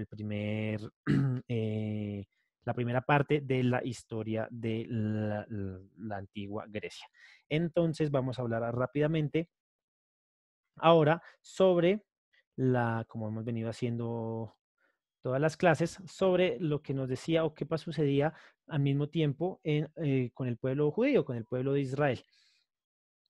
Continuando con la clase de hace 8 días, habíamos quedado en que, haciendo un pequeño resumen, la población judía en los tiempos de Joseph se convirtió en una población bastante grande, que tuvo un crecimiento bastante acelerado y eso puso nervioso a los egipcios. Llegó un faraón que no conocía a José, a Joseph y toda la historia que había, o todo el tema que se había desarrollado con José, que había hecho muy rico al imperio egipcio, sabiendo administrar los 7 años de abundancia y los 7 años de sequía. Y este faraón, pues, asustado por el bastante o el gran número de judíos que había, de hebreos que había, pues decidió eh, mm, sacar un decreto en el que todos los hombres varones, niños varones judíos que nacieran, debían ser asesinados lanzándolos al río Nilo. Ya vimos que apareció una mujer de la tribu de Leví que se llamaba Yohebed y Amram, que eran de la tribu de Leví, tuvieron un hijo y, bueno, tuvieron varios, entre ellos Miriam, pero al tener un niño varón, pues como sabían que iba a ser lanzado al río Nilo para ser asesinado, pues lo meten en una canastica y lo lanzan por el río Nilo, donde lo iba a encontrar la hija del faraón que se encontraba bañándose en ese momento. Ella lo toma o lo adopta como propio, le pone el nombre Moshe, que significa rescatado de las aguas, y empieza la vida de Moisés, de Moshe en Egipto. Moisés es educado y crece en el Palacio Real, como familia real del faraón. Es mejor dicho, recibe la mejor educación, recibe todo, absolutamente todo como un egipcio cualquiera, desconoce totalmente de su origen hebreo. A la par de esto, los judíos pues son obligados a trabajar como esclavos para los egipcios en la construcción de ciudades como Pitón y como Ramsés, y como en la construcción de todos los monumentos, sobre toda la, digamos, infraestructura que esto conllevaba, tener dos ciudades muy, muy importantes. La nación judía es esclavizada brutalmente, son tratados de la peor forma que puede existir, y en uno de esos momentos sí, de opresión contra el pueblo judío, Moshe o Moisés está caminando en una de las ciudades, creo que eran Pitón, y ve como un egipcio, un guardia egipcio, azota muy, muy, muy, muy salvajemente a un hebreo. Moisés no puede concebir esto, se lanza contra el egipcio y tal vez no era la intención matarlo, tal vez la intención era hacer que cesara con el comportamiento que estaba teniendo con el hebreo, pero terminó matando Moisés al egipcio. Y como Moisés mató al egipcio, pues asustado por las consecuencias que esto le podía traer, decidió huir de Egipto y se dirigió hacia la tierra de Midian. La tierra de Midian queda, no tengo un mapa acá, se me olvidó ponerlo. La tierra de Midian queda aproximadamente, más o menos queda al sur de lo que es hoy actualmente Israel, debe ser en las cercanías de Jordania, cruzando el Mar Rojo por la península del Sinaí. Moisés o Moshe se establece allí en la tierra de Midian, conoce a Tsípora o Séfora, que era la hija de Itro, y Itro era como el sacerdote pues todo de la tierra de Midian. Moisés se casa con Sípora y tiene dos hijitos. El primero le pone Gershon porque lo dice así la Torá, dice que le puso Gershon porque Moisés fue un extraño en tierra ajena. Y al segundo le pone Eliezer porque fue salvado por Dios de la espada del faraón. Y Moisés pues se establece en la tierra de Midian y lo único que se pone a hacer es volverse pastor del ganado de su suegro. Digamos que no tiene mayor relevancia a su vida, digamos que es una vida muy tranquila, es una vida muy sencilla, tiene su esposa, tiene sus hijos, tiene una especie de trabajo que es ser pastor del ganado de su suegro, todo normal, todo digamos que no tiene mayor relevancia. Hasta un momento en el que Moshe, caminando en una de sus tantas labores de pastoreo, encuentra una zarza con una especie de arbolito que estaba en llamas, pero que no se consumía. Le parece muy curioso, se acerca y es en ese momento cuando Dios se le revela, le comenta toda la situación, le dice que él es hebreo, que él es egipcio, que no es egipcio, que él es hebreo, que él desciende de las tribus de Jacob y que tiene una misión muy importante para él. Y la misión es que tiene que ir a liberar al pueblo judío de la opresión de los egipcios. Moisés, Moshe le recrimina en primer momento, dice que él no es la persona indicada para hacerlo, le enumera múltiples razones, la más conocida es que Moisés era, no sé cómo decirlo, él era como tatareto, no hablaba bien, entonces Moisés le decía a Dios como, ok, yo ni puedo hablar bien, ¿cómo voy a ir a hablar con el faraón y cómo me va a hacer caso? Dios le dice que no se preocupe, que él va a estar con él, que todo va a estar bien, pero que él tiene que ir a liberar al pueblo de Israel de la opresión egipcia. Esa es la tarea que tiene Moisés. Moisés se dirige entonces a la tierra de Egipto, abandona a su suegro, abandona a su esposa. Bueno, no lo abandona no en el sentido de abandonar feo, sino que pues, los deja en su tierra. Es una misión peligrosa, entonces decide irse solo, deja a sus dos hijos, a su esposa y a su suegro en la tierra de Midian y viaja a Egipto para enfrentarse al faraón junto con su hermano Aarón.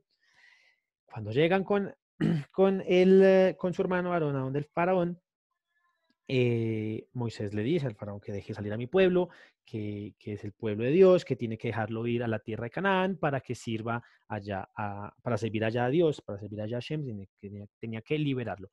En un principio el faraón, no, la Torah dice que Dios endureció el corazón del faraón, el faraón ignora los mensajes de de Moisés, no los va a dejar salir. Y entonces es cuando Moisés empieza a traer las famosas plagas. Cuando Moisés se acerca al faraón la primera vez y le dice que le deje o que libere a su pueblo, una de las pruebas, o digamos que sí, como la prueba que tenía Moisés de que era enviado por Dios, es que el báculo que tenía, creo que el báculo que tenía Aarón, se convirtió en una serpiente. Cuando el faraón vio esto, pues llamó a sus sacerdotes y les pidió que hicieran lo mismo y efectivamente los bastones de los sacerdotes pues hicieron lo mismo. Entonces digamos que de esta manera digamos que el faraón no le creyó mucho a Moisés, no le creyó mucho que fuera enviado de un Dios y que tenía que liberar al pueblo para que le sirviera en la tierra de Canaán. Y al contrario, pues puso más duro y más pesado el trabajo del pueblo judío. Una de las cosas que más notoriedad tiene respecto a a este trabajo forzado y, digámoslo de alguna otra manera, a que Hashem o a que Dios mandara plagas tan fuertes contra Egipto y contra el faraón, es que el trabajo para los hombres judíos era tan duro, que cuando llegaban a sus casas en la noche, no tenían, o sea, llegaban tan cansados que no tenían ni ganas de estar con sus mujeres, y esto generó que la natalidad del pueblo judío pues mermara aparte de los edictos de que todos los hombres varones habían muerto, pues los varones judíos no tenían o no querían tener, digamos, relaciones con sus mujeres, y esto generó que la natalidad disminuyera, por lo que el pueblo judío, de haber seguido así, pues estaría condenado a la extinción. Esta es una de las cosas más importantes, o es uno de los, digamos, ítems más importantes del por qué Dios castigó al pueblo judío y al faraón con las plagas. El faraón no deja salir al pueblo judío a pesar de la advertencia de Moisés, y comienzan las 10 plagas de Egipto. Las 10 plagas ya las conocemos: la plaga de la sangre, primero las aguas del río Nilo se tiñeron de sangre, empezaron a llegar una plaga de ranas, después llegó una plaga de piojos, las bestias salvajes atacaron el imperio egipcio, después vino la plaga de la pestilencia, una enfermedad que mataba a todos, la pestilencia perdón, era como de moscas, después llegaron los forúnculos, las infecciones en la piel para los egipcios, todos los egipcios estaban sufriendo de eso, las plagas nunca tocaban a los judíos, nunca tocaron al pueblo hebreo que se encontraba esclavizado y que seguía y seguía y seguía trabajando bastante pesado a órdenes o bajo el yugo de los egipcios. Después vino la plaga del granizo, después vino la plaga de la langosta. Ya vimos cómo los historiadores de alguna u otra manera digamos que entrerelacionan las plagas con el desastre que hubo en la isla de Santorini, tanto el granizo como la oscuridad lo tienen como relacionado con la erupción del volcán de la isla de Terak en la isla de Santorini. Entonces, digamos que de alguna otra manera le restan los historiadores esa importancia religiosa a las plagas y lo tratan de asociar más a un evento natural. Sin embargo, la Torah nos cuenta que Dios es el que está castigando al pueblo egipcio y que todas las plagas vienen de Dios hacia los egipcios por todo el trabajo pesado que le pusieron a los hebreos. Cada plaga tiene un significado. Yo creo es un tema ya más religioso, ya más teológico, si lo podemos llamar así. Estamos, entre paréntesis les digo, ya estamos terminando de cuadrar las clasecitas, aparte de las clases de historia, las demás clases que vamos a ver, clases de alajá, clases de parashá, todos esos temas ya los estamos cuadrando. Entonces, cuando veamos la clase, sí, la clase de parashá, la clase de alajá, la clase de judaísmo básico, pues veremos qué significaba cada plaga, porque o sea, Dios no mandó las plagas así porque sí, cada plaga tenía, cada plaga era un castigo específico por una acción que los egipcios le habían hecho o habían cometido contra el pueblo judío. Después del granizo vienen las langostas. Perdón, que se me bloqueó esto ya. Después de las langostas viene la oscuridad y en ese momento, antes de la muerte de los primogénitos, en varias ocasiones, el faraón, pues después de cada plaga, Moisés o Moshe iba a donde el faraón y le decía que dejara ir al pueblo. En varias ocasiones, el faraón accede a dejarlos ir, pero en principio deja ir todos a los hombres, pero que les dejen a las mujeres. Después dije que dejen a otros, que no se vayan todos, que se queden unos poquitos. Digamos que siempre empezó a hacer de a poquito, pero cuando ya los hijos de Israel iban a salir, el faraón digamos que se arrepentía de su decisión y los mandaba de nuevo traer a la esclavitud. Después de la plaga de la oscuridad, Moisés va, le ruega al faraón prácticamente, la Torá no dice así, pero casi que le ruega al faraón que los deje ir, que se avecina algo más grande, algo más complejo aún que las plagas que ha venido. El faraón, Dios sigue endureciendo el corazón del faraón y el faraón se niega a dejar salir al pueblo de Egipto, al pueblo de Israel de Egipto. Es por esto que entonces llega la última, la 10ª plaga, la muerte de los primogénitos. ¿En qué consistió la muerte de los primogénitos? Dios habló a Moshe, a Moisés, y le dijo que tomaran un cabrito, el cabrito lo amarraran a la pata de la cama durante 3 días y después de los 3 días lo sacrificaran.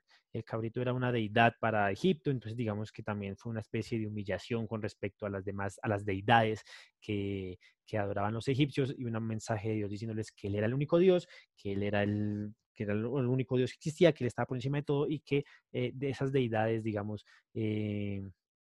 referentes a animales y eventos de naturaleza que adoraban los egipcios no significan nada. Entonces le ordena a Moisés que todos los hebreos cojan un cabrito, lo maten y con la sangre marquen los marcos de la puerta, porque por la noche el mismo Dios, no bajo ningún intermediario, o sea, no fue que Dios mandó al ángel de la muerte o mandó a otro ángel o mandó esto o mandó aquello que matara a los primogénitos, no. La Torah dice que Dios mismo bajó a la tierra de Egipto y todas las puertas que no estuviesen marcadas con la sangre del cabrito entraría y se llevaría al primogénito pues de todas estas casas. Nuevamente, los historiadores, bueno, muchos historiadores creen que la esclavitud hebrea en Egipto no existió, ya más adelante lo hablaremos. Los que creen que sí existió, nos narran que, por ejemplo, la plaga de los primogénitos, de nuevo restando la importancia al tema religioso, al tema espiritual, nos narran que a producto de la erupción del volcán de la isla de Santorini, pues hubo una acumulación de gases tóxicos y gases nocivos que, como eran más pesados que el aire, se acumulaban en el piso.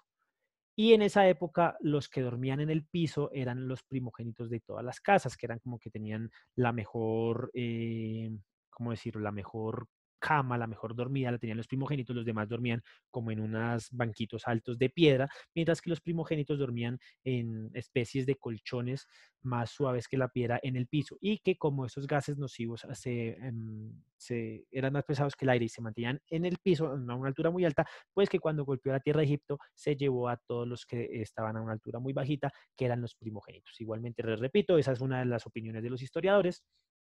Para nosotros es más que verdad que Dios envió las plagas, que Dios mismo bajó a la tierra de Egipto y se llevó a todos los primogénitos que vivían en las casas que no estaban marcadas con la sangre del cabrito.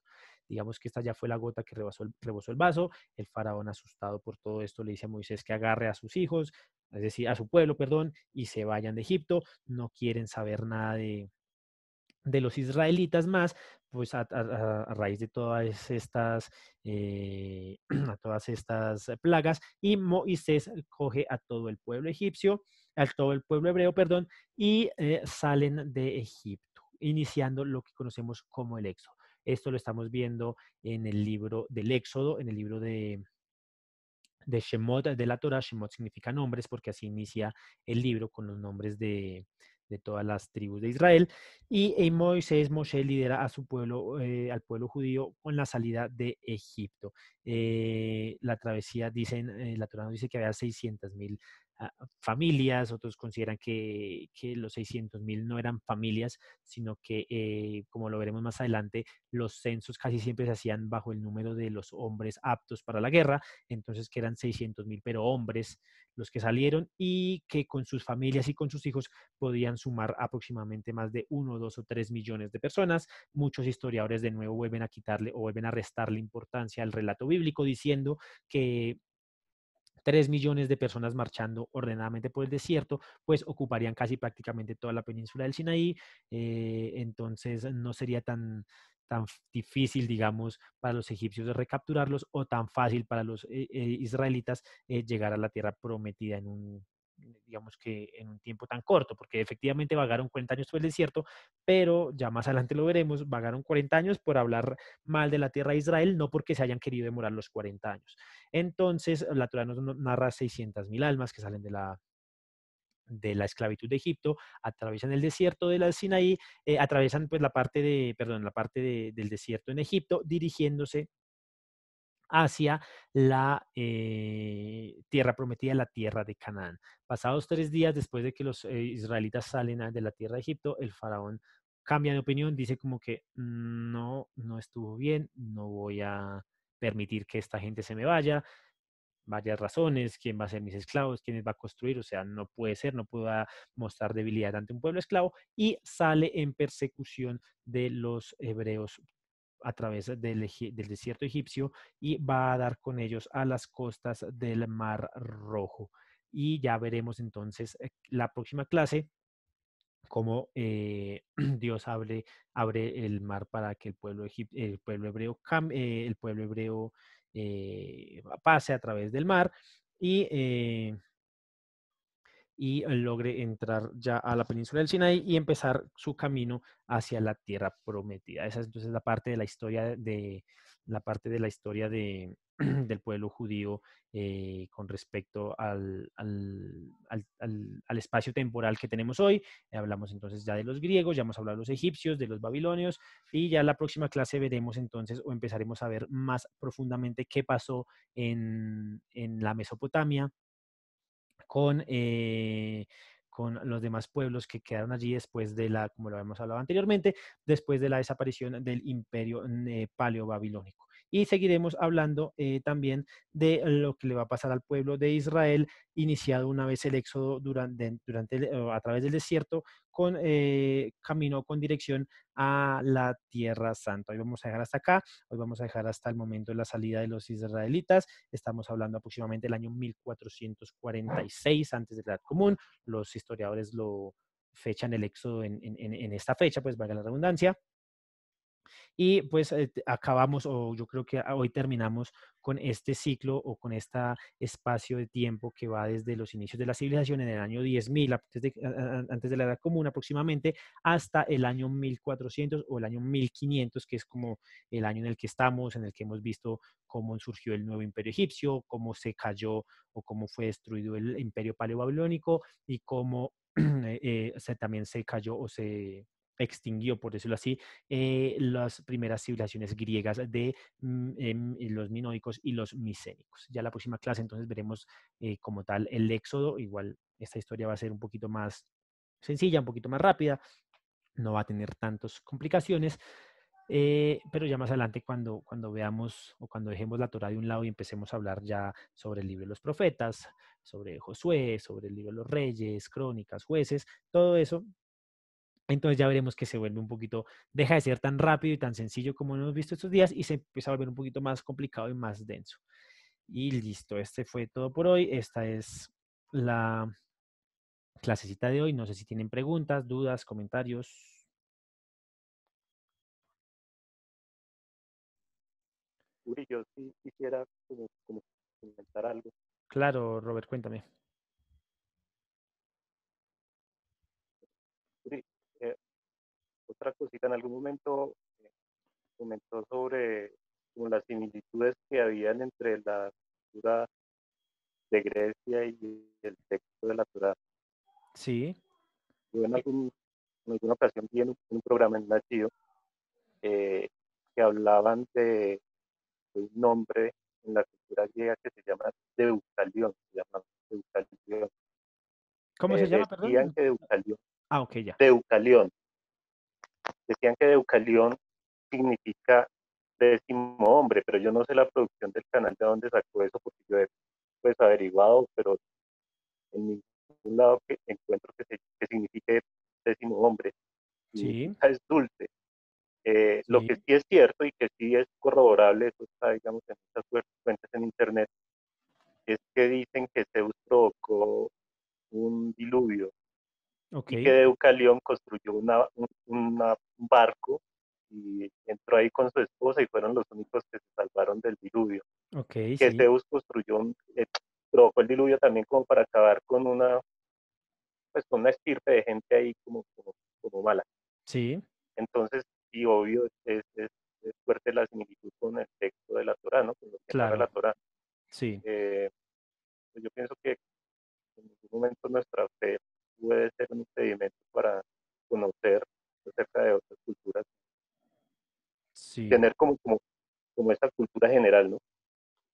sí, señor. Eh, y por otro lado, y escuchándolo a usted, hermano, con toda esa mano de dioses que habían por allá y con una forma de ser tan caprichosos, yo Sí, dije, no, pues ahora no solo tenía mucha fe, sino que además tenía razón y lógica, y digo, no, yo puedo claro, hacerle caso a totalmente. todos estos dioses, yo voy a ser es monoteísta. Claro que sí, sí, señor. Sí, bueno, dos cosas con lo que su merced nos comenta. Como ya lo hemos visto anteriormente, los sumerios también tenían un mito sobre una inundación de la tierra. Entonces, los sumerios son la primera civilización que se conoce y digamos que sus escritos o lo que ellos manejaban o todo lo que ellos vivían, pues que fue consignado en esas tablillitas de arcilla, pues no fueron de conocimiento exclusivamente de los sumerios, eso se distribuyó casi que por todo el mundo. Entonces, no es raro que veamos estos otros u otras narraciones muy similares a esas en varias partes del mundo, acomodadas también a sus diferentes culturas o creencias. Por ejemplo, con el pueblo judío, muchos dicen que la Torá, nosotros creemos que fue escrita por Moshe durante estuvo en el desierto, pero muchos dicen que la Torá realmente fue escrita muchos años después, tanto de Abraham como de Moisés, muchísimo tiempo después. Incluso muchos aseguran que la Torá fue escrita recién hasta el primer exilio babilónico. Entonces, claro, llegan los judíos a Babilonia, al imperio neobabilónico, que ya después vamos a hablar de ellos, y llegan al imperio nuevo babilónico y se mezclan o se untan de toda esa cultura, de todas esas costumbres de los babilónicos, y cuando regresan a Israel, guiados por Zerobabel y por el escriba Ezra, pues vienen untados, impregnados de todo eso, y algunos historiadores dicen que ese es ese momento que escriben la Torá y que toman muchas tradiciones de ellos y toman muchas tradiciones de otros pueblos en los que estuvieron exiliados, es decir, de Babilonia, y crean o escriben la Torah. Entonces, eh, vemos también que los griegos, los primeros griegos, los minoicos y los micénicos comerciaban mucho con toda la parte de lo que era el levante mediterráneo y con lo que era las costas pues las costas del Mediterráneo de lo que era Mesopotamia, pero hacia el norte, no hacia el Golfo Pérsico, sino hacia el sur. No hacia el Golfo Pérsico en el sur, sino hacia el Mediterráneo en el norte. Entonces, seguramente también se hayan impregnado un poco de esa cultura, hayan escuchado sus relatos, les haya parecido fascinoso y fabuloso, perdón, y de alguna u otra manera lo hayan querido adaptar a sus propias culturas, ¿no? Entonces hay una similitud muy grande entre muchos relatos de varias culturas sobre escenarios, sobre situaciones muy, muy parecidas. Y esto realmente la verdad absoluta, secularmente e históricamente no la vamos a saber nunca. Se han perdido muchísimas cosas y nunca vamos a saber la verdad absoluta. Ya espiritualmente, religiosamente, pues ya sabemos que nuestra única verdad es la Torah y que de ahí para abajo se desprende absolutamente todo. Pero sí hay una similitud muy grande entre la mayoría de las civilizaciones y culturas antiguas respecto a varios punticos en específico. Seguramente hubo una especie de inundación en algún momento en alguna parte del mundo o en varias. Y a raíz de esto, encontramos narraciones muy similares a las del Mabul, a las del diluvio, en varias culturas, como los sumerios, como los mismos griegos. Respecto al otro, sí es muy cierto, ¿no? Grecia, los griegos a través de su historia, ellos manejaban mucho el antropocentrismo, es decir, que el hombre era digamos que el centro de todo, y, y a raíz de esto, pues el hombre era el que tenía permitido, ya lo veremos más adelante, como disfrutar de absolutamente todas las placeres que daba la vida. Y eso generaba esto junto con la gran cantidad de dioses que habían, pues generaban un libertinaje bastante pesado, que para ellos era muy normal, pero que para otras culturas o para otras civilizaciones era bastante pesado. Entonces uno se pone a mirar bien cómo fue o cómo era el transcurrir de la vida cotidiana en las demás civilizaciones y uno ve lo que la Torah nos ordena o nos da como normas de comportamiento y encuentra uno una lógica en que efectivamente sí hay que tener un orden, hay que tener una, digamos, no tanto un libertinaje que si bien Dios creó el mundo para disfrute y deleite del hombre, pues no significa que el hombre tenga una libertad, vaya a tener un libertinaje tan marcado como lo vamos a ver en las demás civilizaciones. E incluso vamos a ver más adelante que muchas de las causales de destrucción del pueblo judío en las innumerables escenarios que han sucedido, en las que el pueblo judío se ha visto envuelto respecto a destrucción o a sometimiento ante otros imperios, pues muchas veces vamos a ver que entre muchas cosas, las principales cositas que generaban esos momentos de aflicción en el pueblo judío era precisamente eso, esos comportamientos muy similares a los que tenían los imperios de turno. Vamos a ver, por ejemplo, ahorita que se viene Hanukkah, cómo fue que el templo fue profanado por los griegos, porque digamos que los judíos empezaron a helenizarse y empezaron a adorar más el cuerpo humano que al mismo Dios y que entonces veían, por ejemplo, la circuncisión como algo terrible. Y entonces cada vez que el pueblo judío como que fue un poquito asimilándose a las demás culturas y fue alejándose de esas normas de comportamiento que Dios les estableció vía Moisés en el desierto, fue que llegaron esas tragedias. Entonces sí vemos mucha lógica en que Abraham y todos sus descendientes tenían razón respecto a esos comportamientos, a esas normas de vida que debían llevar y que debían ser un poquito más diferentes a las normas más libertinas que manejaban las demás civilizaciones. Muchas gracias, Robert. ¿Alguien más? ¿Algún otro comentario? Bueno, sí, uno chiquitico, Uri. Eh, es que, pues, sí hay como dos formas de ver eso, ¿no? Como ver uno que si los otros pueblos cuentan historias similares a las del texto de la Torá, uno puede sentirse aludido y decir, ay, ¿será que dudar de la Torá es una Exacto, opción? O lo contrario, ¿no? El camino opuesto, ver que los otros pueblos también a su manera contaron historias similares.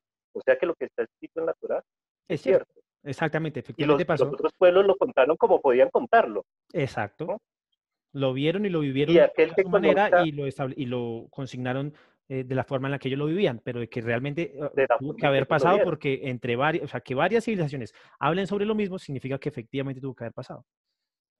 Claro, como ahorita cuando Uri nos contaba acerca de lo que dicen los bueno, pensadores, que en Egipto no murieron los primogénitos como dice la Torá, sino por esto y por aquello, ¿no? Ellos Sí, también lo explican de la manera que pueden, pero no exacto, significa que no haya pasado, pero no significa que no haya. Muy ¿no? cierto. Y además, bueno, Hashem dispone de toda su creación para hacer su voluntad, o sea, pudo hacerlo como él quiso, y los antropólogos, los historiadores, lo que hacen es descifrar esas formas y tratar de explicarlas, pero eso no tiene por qué desacreditar al texto de la Torah, pienso yo. Exacto, eso es muy Entonces, cierto. O sea, eso es lo que sí, viene como a corroborar, ¿no? exacto, Y sí aquel que los, conozca la Torah en cierto grado de profundidad se va a dar cuenta que este libro o este texto o este sefer, en el caso de lo que está en las sinagogas, no pudo haber sido escrito por ser humano. exacto, eso es muy cierto. Su profundidad es demasiada como nos supera, o sea, no, no podemos ni siquiera llegar a la comprender en su totalidad. Obviamente hay un Dios detrás de eso, es obvio. Y Sí, eso era señor. todo. Ah, Yuri, perfecto. muchísimas gracias No, a ti, Robert, por el por comentario. la Muchísimas clase, gracias. muy buena. Perfecto. Y a todos Bueno, ustedes, muchas gracias por su tiempo. Entonces ya dentro de 8 días seguiremos con la siguiente o con los siguientes temitas que vamos a desarrollar, con todo lo que tiene que ver con el éxodo propiamente dicho y cómo se desarrolló entonces ya las civilizaciones de Sumeria dentro del año 1500 aproximadamente hasta los años 1800, 900 antes de la Edad Común. Iremos desarrollando de a poquitos todos, digamos, en ese sistema, ¿no? Uno por uno, y el pueblo de Israel también ahí metido. Muchas gracias a todos por su tiempo, que estén bien, buenas noches y bueno, estaremos hablando. Gracias.